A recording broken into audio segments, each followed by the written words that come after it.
Halo dokter, kalau peripheral artery disease atau PAD nggak ditangani segera, bisa jadi nanti pasien mengalami iskemia yang akhirnya berujung pada amputasi kaki. Nah, tahu nggak dok, untuk membuat diagnosis awal PAD, kita bisa pakai alat simple yang saya yakin ada di klinik dokter. Pakai apa ya?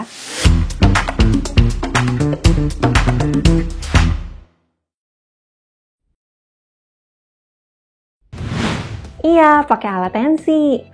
Nah, kita cek tekanan sistolik tangan dan kaki yang hasilnya kita gunakan untuk menghitung Ankle Brachial Index atau ABI. Dari hasil perhitungan ABI ini, kita bisa deteksi awal PAD dan segera merujuk pasien untuk penanganan lanjut. Pertama, kita ukur dulu tekanan sistolik brachialis kayak biasa kita ukur tekanan darah. Ini kita ukur dari sisi kanan ya. Nah, pompa cuff-nya lalu kita turunkan tekanannya perlahan sambil melihat tekanannya dan mendengar detak suara yang pertama kali terdengar saat auskultasi. Lalu kita catat tekanan sistoliknya. Selanjutnya, tensi arteri dorsalis pedis atau bisa juga arteri tibialis posterior kanan. Sama kayak tadi, kita taruh cuff di atas pergelangan kaki, kita palpasi arteri, dan kita tensi lagi ya. Terus kita ukur juga tekanan darah sistolik pada kaki kiri dan kemudian pada lengan kiri. Oh iya, kalau dokter punya USG Doppler, bisa juga dipakai untuk mengukur ABI ya. Nah, caranya sama aja. Pasang cuff-nya, terus palpasi arteri dorsalis pedis dan taruh probe USG Doppler-nya di situ.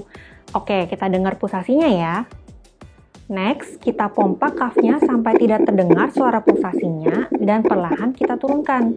Saat pulsasi pertama terdengar, kita lihat tuh ada di angka berapa tekanannya, dan itu yang kita catat. Oke, sekarang kita sudah mendapatkan tekanan sistolik dari keempat ekstremitas, jadi kita sudah bisa hitung ABI-nya. Nah, rumusnya tekanan sistolik ekstremitas bawah yang paling tinggi dibagi dengan tekanan sistolik ekstremitas atas yang paling tinggi. Normalnya rasio ABI ini 1 sampai 1,4. Kalau rasio ABI-nya di bawah rentang normal ini, dokter harus hati-hati karena curiga berat pasien dokter terkena PAD. Sekarang kita sudah tahu cara tensi untuk menghitung ABI supaya bisa diagnosis awal PAD ya.